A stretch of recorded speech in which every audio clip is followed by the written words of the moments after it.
여러분, 목적지가 분명한 사람을 가리켜서 여행자라고 부릅니다. 그러나 정처 없이 떠도는 사람은 방랑자가 됩니다. 신앙은 여행자의 여정입니다. 신앙은 분명한 목적지를 바라보고 가는 사람들의 여정을 신앙이라고 하지, 어디로 가는지 알지 못하고 그저 오늘 한번 해볼까, 그저 오늘 한번 기도해볼까, 그저 오늘 한번 예배 드려볼까, 그저 오늘 한번 믿어볼까, 그러면서 가는 여정을 신앙이라고 말하지 않는다고 하는 겁니다. 할렐루야. 오늘도 주님 앞에 나오신 여러분들을 축복합니다. 오늘 위대한 여정이라는 제목으로 우리 다음 주부터 있을 철로역정의 여정에 여러분들을 초대하며 함께 말씀을 나누려고 합니다.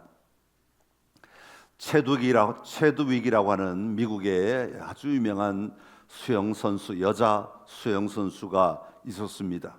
이분은 영국 해협, 굉장히 긴 거리인데 이 영국 해협을 양방향으로 횡단한 최초의 여성이기도 합니다. 한 번은 미국의 LA 근처에 있는 카탈리나 섬에서 롱비치까지 34km 정도 되는 이 바다를 헤엄치는 도전을 하기로 하였습니다. 드디어 그날이 되어서 옆에 그 위험한 물고기들로부터 보호하는 그물망만 치고 이 여자는 쉬지 않고 헤엄을 치기 시작합니다. 한참을 수영을 하는데 바다에는 안개가 자욱하게 끼어 있습니다. 그 안개를 헤치고 15시간이나 쉬지도 먹지도 않고 헤엄을 쳤지만 가도 이 안개 속에서 앞이 보이지 않으니까 언제 이 길이 끝이 나는지를 짐작을 할 수 없는 거예요. 여러분 한번 생각해 보십시오. 15시간을 수영을 했는데도 여전히 안개가 자욱해서 앞이 보이지 않을 때 해안선이 보이지 않는 겁니다. 그럴 때 그녀는 이 몸이 지친 게 아니라 마음이 지쳐서 마침내 포기를 하게 됩니다. 더 이상 못 가겠다고 지쳐버리고 말죠. 그리고 그를 보호하기 위한 배에 올라서 이제 해안선으로 향해서 가는데 아니 해안선이 800m밖에 안 남은 겁니다. 너무너무 억울하죠. 조금만 더 갔으면 되는데. 그래서 2달 뒤에 다시 도전합니다. 그날도 안개가 자욱했지만 이번에는 자신의 머릿속으로 이제 저 안개 바로 너머에 해안선이 분명히 있다, 내가 조금만 더 가면 해안선에 도착한다 라고 하는 사실을 끊임없이 상기하며 수영을 했다고 합니다. 그리고는 마침내 그 안개를 뚫고 해안선에 도착하게 되었는데 지난번보다 2시간을 앞당겼다고 합니다. 여러분, 여러분의 인생의 여정은 어떻습니까? 비록 안개가 많이 끼어 있어도 그 너머에 있는 목적지를 분명히 보고 확신하며 여전히 그 안개밖에 없는 것 같은 오늘을 걸어가고 계십니까? 아니면 안개 때문에 보이지 않으니 포기할까, 주저앉을까, 낙심할까, 끊임없이 절망이 우리를 이끌어가고 있습니까? 여러분, 목적지가 분명한 사람을 가리켜서 여행자라고 부릅니다.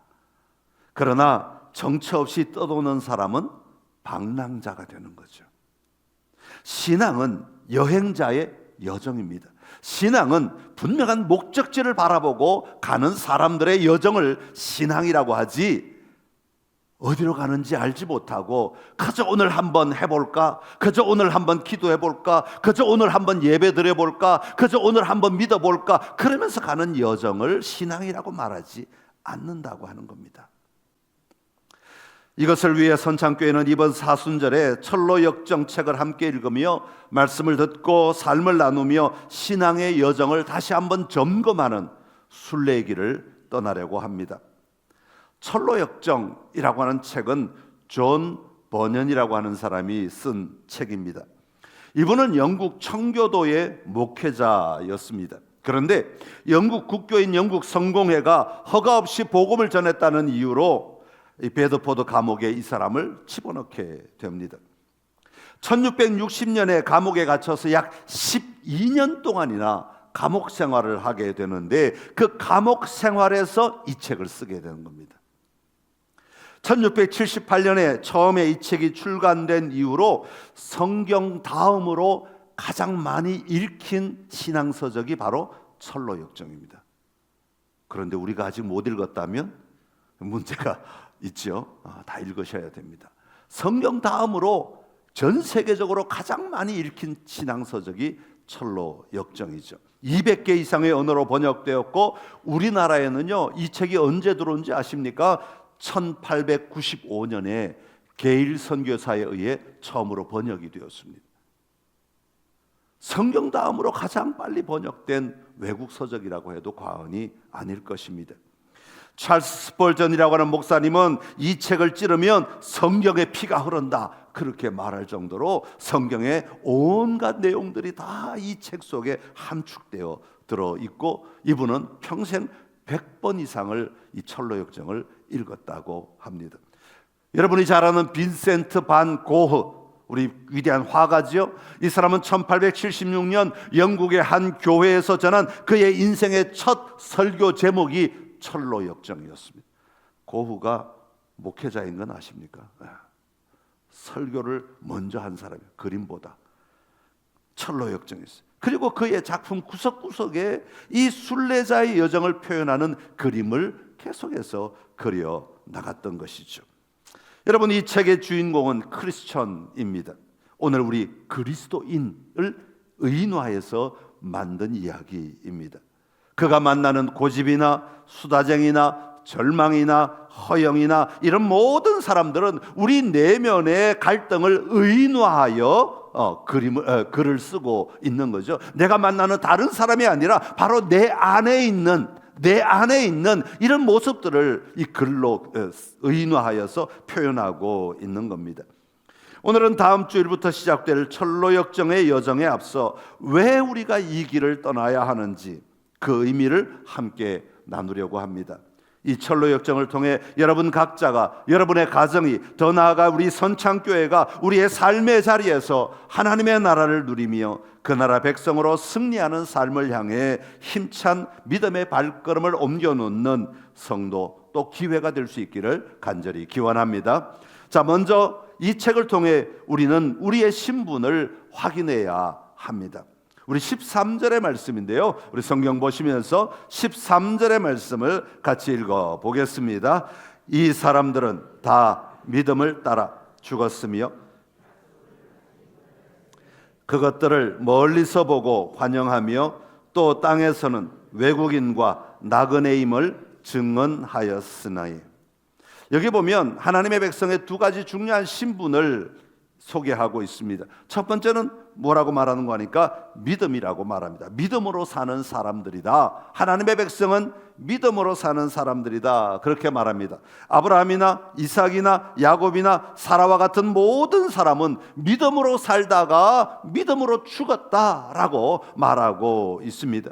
이게 굉장히 중요한 말이죠. 살아있을 때뿐만 아니라 죽을 그 순간에도 믿음으로 죽었다라고 말하고 있는 겁니다. 이 말은 믿음으로 시작하였다가 중간에 포기하지 않았다는 말입니다. 성령으로 시작하였다가 육체로 마치는 자들이 아니었다라고 하는 것을 말하고 있습니다. 달리기를 하다가 중간에 포기한 자들이 아니라 그들이 갈 수 있는 끝까지 달려간 자들이었다라고 말하는 것이죠. 비록 그들이 하나님의 약속이 이루어지는 것을 다 보지 못하였어도 믿음으로 그것이 계속하여 이루어질 것을 믿으며 죽었다고 말하는 겁니다. 안개 너머의 해안선이 분명히 있음을 알고 끝까지 그 안개를 헤치며 수영해 갔던 사람들이다 라고 하는 거죠. 그래서 우리의 중요한 신분은 바로 믿음으로 사는 사람들이다 라고 하는 겁니다. 또 하나는 이 땅에서는 외국인과 나그네임을 증언하였다고 말합니다. 그리스도인들이 이 땅을 살아가는 삶은 마치 외국인과 나그네처럼 살았다라고 말하는 것입니다. 이번에 인도네시아에 다녀올 때 선교사님들과 함께 마을 안으로 들어가게 되었는데 가보니까 두 종류의 마을이 있더라고요. 첫 번째 마을은 개발된 지역에 형성된 마을입니다. 주택업자가 땅을 사고 단지를 만들어서 집을 지어놓고 사람들에게 분양을 하는 곳입니다. 그래서 이 동네 사람도 이사오고 저 동네 사람도 이사오고 이 부족 사람도 이사오고 저 부족 사람도 이사오고, 그러니까 이 마을은 좀 자유로운 마을이에요. 왜? 서로 다른 사람들이 모여서 살아가는 곳이니까 서로를 위하여 좀 마음이 열린 마을이라고 말할 수 있습니다. 두 번째 마을은 오래전부터 그들의 조상들로부터 물려받은 땅에서 계속 살아온 사람들이 사는 마을이 또 있었습니다. 이곳에는 외부인이 들어가는 것을 굉장히 경계하며 조심스러워하는 것입니다. 왜냐하면 그곳은 그들이 가진 생각과 가치관에 똘똘 뭉쳐져 있는 마을이기 때문에 그렇습니다. 그래서 그들과 다른 생각을 하는 사람, 다른 삶을 사는 사람들이 받아들이는 것이 쉽지가 않은 마을입니다. 이런 곳에서는 그들과 조금만 다른 행동을 해도 충돌이 일어나게 되는 것이죠. 그렇습니다. 그리스도인이 이 땅을 사는 것은 마치 이런 마을에 여행 온 사람처럼 나그네처럼 살아가는 것은 근원적으로 그 삶의 가치가 다르기 때문이다 라고 하는 겁니다. 우리는 하나님의 통치, 하나님의 주권, 하나님의 인도하심을 바라보며 살아가는 자들입니다. 그러나 세상은 다릅니다. 돈이 지배하거나 힘이 지배하거나 세상의 가치가 지배하는 나라인 것이죠. 그러게 우리 그리스도인은 이 세상의 주도 문화인 가인의 문화 속에서 하나님 나라의 백성으로 살아가는 나그네라고 하는 것입니다. 우리 그리스도인은 이 땅에 살지만 이 땅의 방식에 길들여지지 아니하고 하나님 나라의 방식으로 이 땅을 살아가는 나그네라고 하는 것입니다. 사랑하는 성도 여러분, 신앙의 여정은 멸망의 도시에서 가지고 있었던 가치관을 버리고 하나님 나라의 법과 가치를 따르는 시민으로서의 정체성을 가지는 것을 말합니다. 우리의 정체성은 우리가 성취해서 얻는 것이 아니라 주어진 것입니다. 여러분, 우리 그리스도인이라는 정체성은 내가 노력해서 가지는 것이 아니라 우리에게 이미 주어진 것입니다. 여러분, 이 세상은 내가 무엇을 해내야만 내 가치가 증명됩니다. 그래서 내 정체성이 내가 해낸 것, 내가 성취한 것, 내가 이룬 것을 가지고 우리의 정체성을 삼으려고 사람들에게 자랑하고 이야기하고 보여주려고 합니다. 그래서 성취하는 정체성의 짐 아래 우리는 늘 눌려 살아갑니다. 무언가를 성취해야 되는데, 무언가를 보여줘야 되는데, 무언가 남들보다 높아야 되는데, 무언가를 쟁취해야 되는데, 세상은 성취하는 정체성을 가지는 곳입니다. 그러나 그리스도인은 복음을 통해 내가 이미 하나님의 자녀로, 하나님의 왕의 자녀로 부름을 받았다는 수여된 정체성을 가진 자들입니다.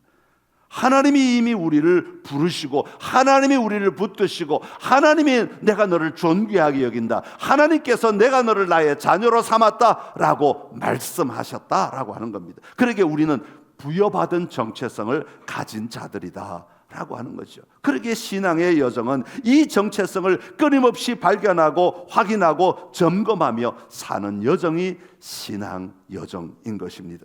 이 정체성을 가지고 우리의 여정을 함께 걸어가기를 원합니다. 이 정체성을 붙들고 우리의 삶을 살아내는 은혜가 우리 선창의 모든 가족들 안에 있기를 간절히 기원합니다. 두 번째는 방향을 설정해야 합니다. 위대한 여정은 방향이 분명한 여정이어야 하는 것이죠. 16절의 말씀인데요, 우리 한번 같이 읽어보겠습니다. 그들이 이제는 더 나은 본향을 사모하니 곧 하늘에 있는 것이라. 이러므로 하나님이 그들의 하나님이라 일컬음 받으심을 부끄러워하지 아니하시고 그들을 위하여 한 성을 예비하셨느니라. 아멘. 그들이 이제는 더 나은 본향을 사모하니 곧 하늘에 있는 것이라, 그렇게 말씀하고 있습니다. 여기서 믿음의 조상들은 본향 곧 하늘에 있는 것을 늘 사모하며 살았던 사람들이라고 소개하고 있는 거죠. 여러분, 이들이 사모한 것은 더 나은 곳이라고 소개합니다. 더 나은 곳. 오늘 우리가 발을 딛고 살아가고 있는 곳보다 더 나은 곳을 분명히 사모하였기에 그들은 중간에 포기하지 않고 끝까지 믿음으로 달려갈 수 있었다고 말하는 겁니다. 여러분, 더 나은 곳은 어디입니까? 여러분에게 더 나은 곳은 어디라고 생각하십니까? 이것은 단지 우리가 죽은 다음에 갈 천국만을 말하겠습니까? 물론 우리가 죽은 다음에 누리게 될 삶도 말하겠지만 먼저 오늘 여기서 누리는 하나님의 나라를 말합니다. 하나님의 나라는 장소적 의미라기보다는 하나님의 통치, 하나님의 권세가 임하는 곳이라고 말씀을 드렸습니다. 세상이 다스리는 것보다, 세상의 가치가 다스리는 것보다 하나님의 통치, 하나님이 다스리는 삶이 더 낫다는 것을 우리는 분명히 믿고 나아가야 합니다. 분명히 사모해야 합니다. 우리 마음에 하나님이 다스리시는 것, 하나님이 통치하시는 것이 세상이 통치하는 것보다 더 나은 곳이라고 하는 이 분명한 확신을 가지고 오늘 우리는 걸어가야 하는 것입니다. 그렇게 우리가 사모하는 방향은 바로 하나님이 통치하는 삶, 하나님의 나라의 가치를 누리는 삶을 향하여 가야 하는 것이죠. 여기 여러분, 기독교의 소망은 이 땅을 버리고 이 땅을 포기하고 탈출하는 것, 그걸 말하는 것이 아닙니다. 아우, 나는 세상의 삶 다 싫어, 그냥 나 혼자 갇혀 살아갈래, 교회 안에서만 이렇게 모여 살아갈래, 그런 삶을 절대로 하나님의 나라라고 말하지 않습니다. 하나님의 나라는 하나님의 다스리심을 회복하는 것을 의미하는 것입니다. 그러게 우리는 이 땅의 깨어진 영역 속에서 하나님의 통치를 가져오는 미리 사는 천국을 누리며 사는 자가 되어야 하는 것입니다. 만약 우리가 이 순례의 길에서 하나님을 만나지 못하고 하나님이 계시지 못한 길을 걷고 있다면 그곳은 바로 어쩌면 지옥과 같은 곳이 되고 말 것입니다. 그러게 우리가 가는 방향이 어디냐에 따라 오늘 우리가 걸어가는 보폭이나 태도나 자세가 달라지게 되는 겁니다. 우리의 가는 방향이 분명히 하나님의 나라를 누리는 삶이라면 오늘 우리가 비록 절망과 허영의 시장 속에 놓여 있다 하더라도 우리는 그곳에서 하나님 나라의 가치로 담대하게 돌파하여 걸어 나올 수 있게 되는 것입니다. 사랑하는 성도 여러분, 오늘 내 삶의 자리에서 하나님이 통치하시는 더 나은 곳을 향하여 여러분 언제나 걸어가고 계십니까? 아니면 세상이 말하는 더 나은 삶에 몰두하고 계십니까?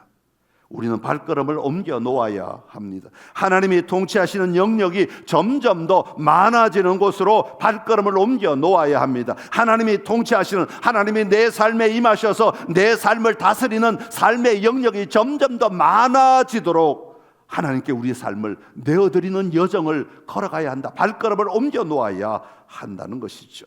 그럴 때 우리는 더 나은 곳, 더 나은 삶, 더 나은 환경을 만나고 승리하는 삶을 살아가게 될 것입니다. 이 분명한 방향을 향하여 담대하게 걸음을 옮겨 놓는 우리 모두가 되기를 간절히 기원합니다. 마지막으로 우리의 여정은 변화의 과정을 누려야 합니다. 특별히 하나님의 성품을 닮아가는 여정이어야 한다는 겁니다. 우리 16절의 말씀을 다시 한번 읽어보겠습니다. 시작.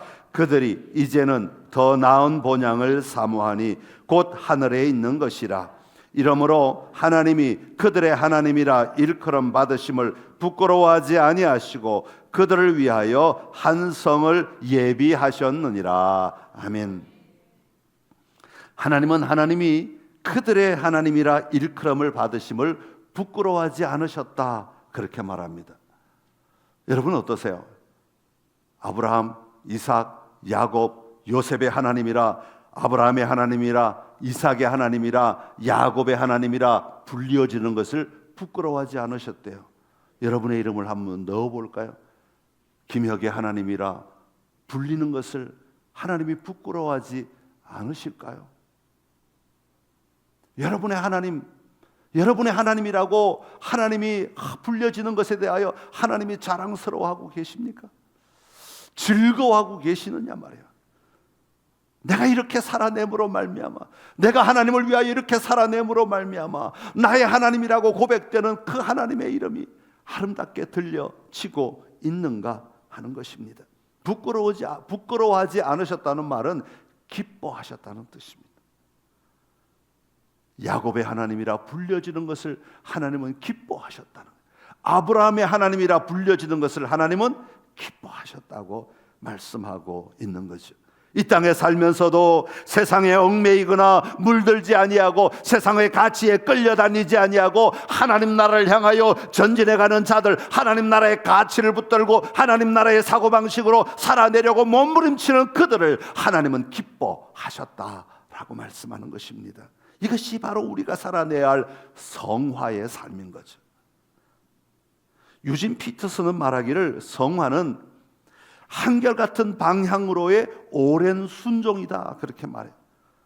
어떤 사람은 착각하기를 예수님 믿으면 하루아침에 바뀌는 줄 알아요. 그를 획가닥 바뀐다, 그렇게 말하죠. 그런 일은 없어요. 우리의 신앙의 여정은 오랜 순종으로 말미암아 일어나는 일이에요.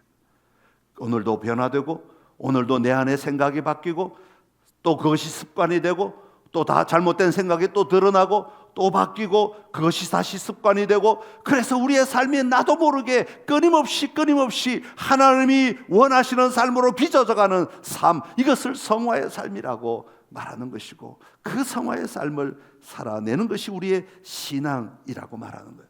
그러기에 신앙의 신비는 특별한 체험으로 이루어지는 것이 아니라 내가 매일 살아가는 내 삶의 자리에서 주님과 함께 걷는 그 과정, 그 말투, 그 생각, 그 행동, 그 표현, 그것들을 통하여 하나님의 은혜가 드러나는 것을 이야기하는 겁니다.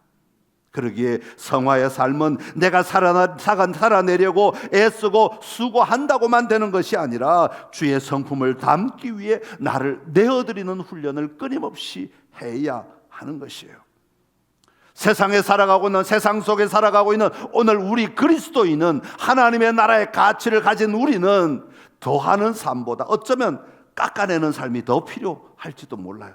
왜냐하면 세상에 너무 찌들어 있으니까 끊임없이 내 안에 있는 세상의 겉옷들을 자꾸 깎아내며 사는 삶이 되어야 할지도 모르겠습니다. 우리가 이 길을 걸어가다 보면 때로는 절망할 일도 있고 어려움도 있고 시험도 있고 맹렬한 공격을 받을 때도 있습니다. 그런 모든 삶이 우리를 좌절로 이끌어가는 것이 아니라 우리 안에 있는 세상의 가치관을 깎아내는 도구가 되어야 하고 통로가 되어야 하고, 그 순간이 되어서 하나님 나라의 시민으로서 가져야 될 성품으로 빚어져가는 그런 놀라운 시간이 되어야 하는 것입니다. 사랑하는 성도 여러분, 우리 그리스도인의 가장 큰 관심은 변화에 있습니다. 어제보다 내가 오늘 더 변화되었는가? 눈곱만큼이라도 변화가 일어나고 있는가? 어제보다 오늘 내 삶의 자리에, 내 생각에, 내 행동에, 내 말투에, 내 태도에 변화가 일어나고 있는가? 이것이 우리의 관심이어야 합니다. 사람이 하루아침에 바뀌지 않습니다. 특별히 우리의 성품이 바뀌는 데는 많은 시간이 필요합니다. 그래서 이 사순절 기간에 영적 습관의 훈련을 같이 하려고 하는 겁니다. 여러분, 하나의 성품이 바뀌기까지, 여러분 한 사람이 어떤 일에 익숙해지기까지 만 시간이 필요하다 그러잖아요. 1만 시간의 법칙이란 게 있잖아요. 여러분, 우리 습관이 바뀌는 것도 영적으로도요, 많은 시간이 필요해요. 많은 시간이 필요해요. 그래서 성경은 40이라는 숫자, 70이라는 숫자가 많이 쓰여져요. 왜냐하면 최소한 그 정도는 우리가 견뎌내야 변화가 조금이라도 일어난다고 하는 거죠. 이 사순절 기간 동안에 이 책을 함께 읽고 가족들과 믿음의 대화를 나누고 내 삶의 연약함을 돌아보며 믿음으로 도전하기 위해 결단하는 과정, 이 과정을 통해 우리는 영적 습관을 나도 모르게 조금씩 가지게 되는 겁니다. 또 하나, 공동체가 함께 걸어가는 여정을 통해 믿음의 동지들을 얻는 시간이기도 합니다. 내가 생각하는 것과 다른 성도들의 믿음의 생각이 서로 다른 것은 서로 다른 것을 쳐다보고 있기 때문입니다. 그러나 이 시간을 통하여 우리가 함께 같은 문제와 같은 주제와 같은 생각들을 서로 나누고 씨름하다 보면, 그리고 함께 품고 같이 기도하다 보면, 도전하다 보면 공동체로서 우리는 같은 동지를 얻게 됩니다.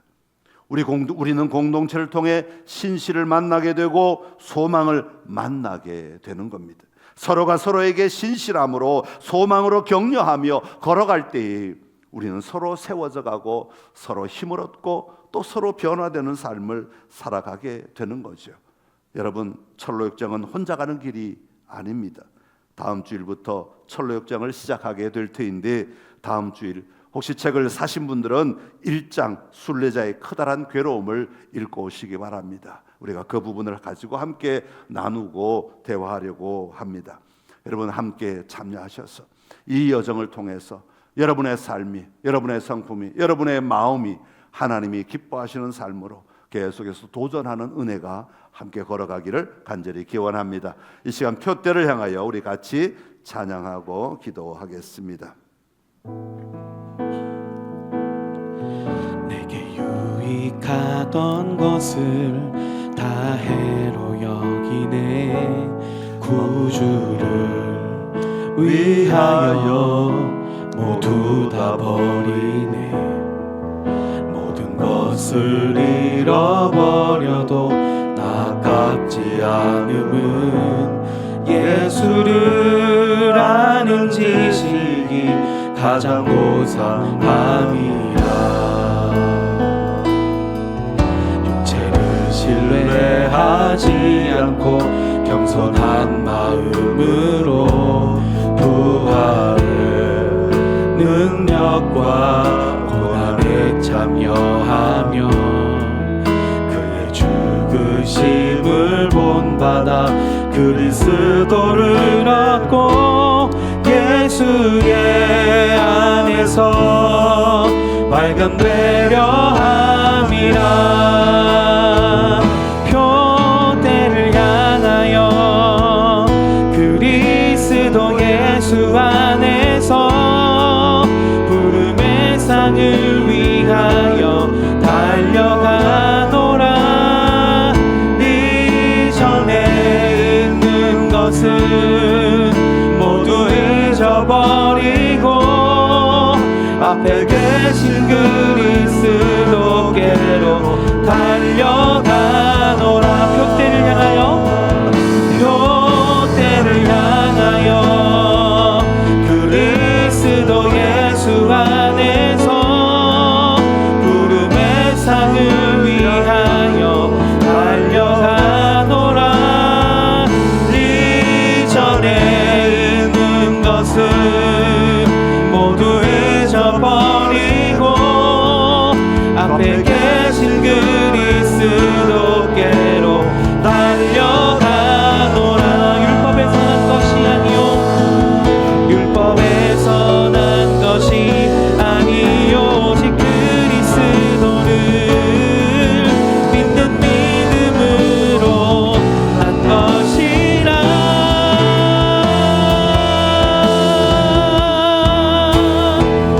표대를 향하여 그리스도 예수 안에서 부름의 상을 위하여 달려가노라. 이전에 있는 것은 모두 잊어버리고 앞에 계신 그리스도께로 달려가. 표대를 향하여 그리스도 예수 안에서 부름의 상을 위하여 달려가노라. 이전에 있는 것은 모두 잊어버리고 앞에 계신 그리스도께로 달려가노라. 하나님 아버지, 우리 선창교회가 다음 주부터 철로 역정의 여정을 걷겠습니다. 우리가 하나님의 나라를 누리며 하나님의 완전한 통치를 바라보며 오늘을 걸어가고 있는데 하나님이 더 나를 다스리시고 더 많은 영역에서 통치하시고 다스리심을 보는 자리로 우리가 담대하게 우리의 발걸음을 옮겨놓게 하여 주시옵소서. 우리는 세상에 속한 자가 아님을 분명히 알게 하여 주옵시고, 하나님께 속한 자임을 고백하는 우리의 신분을 확인하는 시간 되게 하여 주옵소서. 그래, 우리가 이 땅을 바라볼 때, 이 땅을 살아갈 때 나그네임을, 아버지 여행자임을 우리가 분명히 기억하며 우리의 걸음을 옮겨놓게 하여 주옵소서. 세상에 끌려다니지 않게 하여 주옵시고, 하나님 나라의 가치를 분명히 가지고 하나님 나라의 백성으로서 우리의 발걸음을 옮겨놓는 우리가 되게 하여 주옵소서. 그러기 위해서 우리의 방향을 분명히 설정해야 할 줄 압니다. 안개가 껴있다 할지라도 우리의 방향이 분명하면 그 안개를 헤치고 끝까지 나아갈 힘을 얻게 될 줄로 믿습니다. 더 나은 그 본향을 바라보며 그 본향을 사모하며 오늘 우리의 시간, 우리의 삶의 자리를 걸어가게 하여 주시옵소서. 하나님 아버지, 우리가 이 시간을 통하여 변화를 누리기를 원합니다. 우리의 성품이 주님을 닮아가게 하여 주옵시고, 하나님의 형상으로 빚음받은 우리가 하나님의 형상으로 살아가도록 하나님 우리를 강권하여 주시옵소서. 이 시간을 통하여서 우리가 함께 걸어가게 하여 주옵시고, 같은 방향을 바라보게 하여 주옵시고, 함께 격려하는 믿음의 동지들이 되게 하여 주시옵소서. 예수님의 이름으로 기도드립니다. 아멘.